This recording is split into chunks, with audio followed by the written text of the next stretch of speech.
teman-teman, kali ini saya akan share pinjol akan bangkrut jika kita lakukan galbay bersama.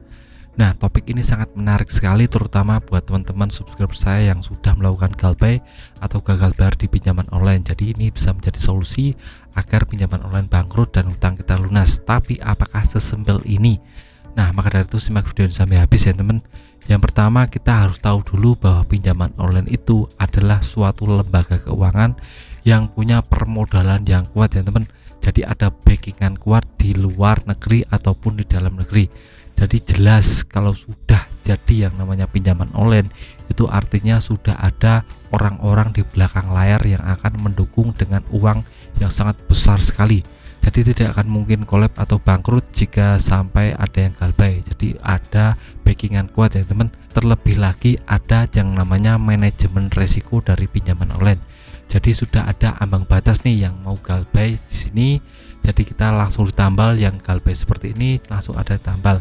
Jadi ada manajemen resiko yang bisa pinjaman online lakukan agar tidak bangkrut ya teman. Belum lagi di peraturan terbaru OJK ini mewajibkan pinjaman online untuk mengasuransikan pinjamannya. Jadi jika ada apa-apa atau ada yang galbay, maka akan dapat fee dari asuransi tersebut. Tidak 100% tapi ya sekitar 80-85%. Jadi lumayanlah untuk menambal pinjaman online. Nah, ini yang kedua, ada manajemen risiko. Untuk yang ketiga, pinjaman online selalu punya plan B jika umpamanya kepepet atau mau bangkrut. Nah, kita tahu seperti kasus kemarin Aku Laku hampir dikatakan sudah melakukan yang namanya pelanggaran kepada pihak OJK tentang bunga dan denda dan lain-lain, itu sudah terkena sanksi dan nyatanya bisa lolos dari yang namanya denda atau sanksi ya teman. Sanksinya cabut. Itu karena Aku Laku melakukan berbagai macam cara agar terbebas dari yang namanya sanksi. Nah, kita tahu mungkin ada lobby-lobby di bawah meja atau yang lainnya, karena kita tahu pendanaan dari aplikasi pinjaman online ini sangat banyak sekali dan mungkin tidak terbatas uangnya teman, karena diisi oleh cukong-cukong oleh orang-orang besar yang bermain di belakang layar. Jadi kemungkinan untuk bangkrut itu sangat sedikit sekali.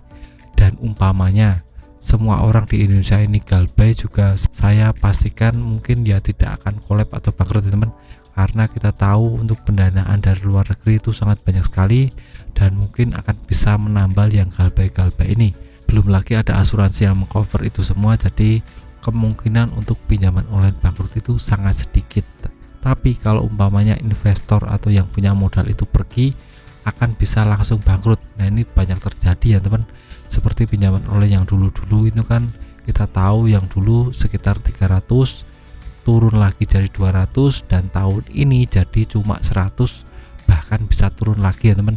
Jadi banyak sekali pemodal yang pergi dari pinjaman online karena merasa itu tidak profit lagi bagi mereka. Jadi kita simak saja, kita pantau saja apakah pinjaman online ke depan akan eksis lagi atau tidak, karena kita tahu sekarang semua orang butuh uang cepat ya teman.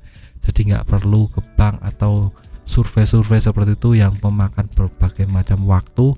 Kita bisa langsung di rumah, langsung upload KTP, langsung bisa dapat uang seperti itu. Jadi tidak ribet seperti zaman dahulu. Nah, saya berkeyakinan jika pinjaman online tidak akan bisa bangkrut jika kita galbay bersama, tapi bisa bangkrut jika pemodalnya keluar dari pinjaman online itu karena dirasa tidak profit lagi. Nah, itu saja video dari saya, semoga bermanfaat. Tetap semangat untuk kehidupan yang lebih baik.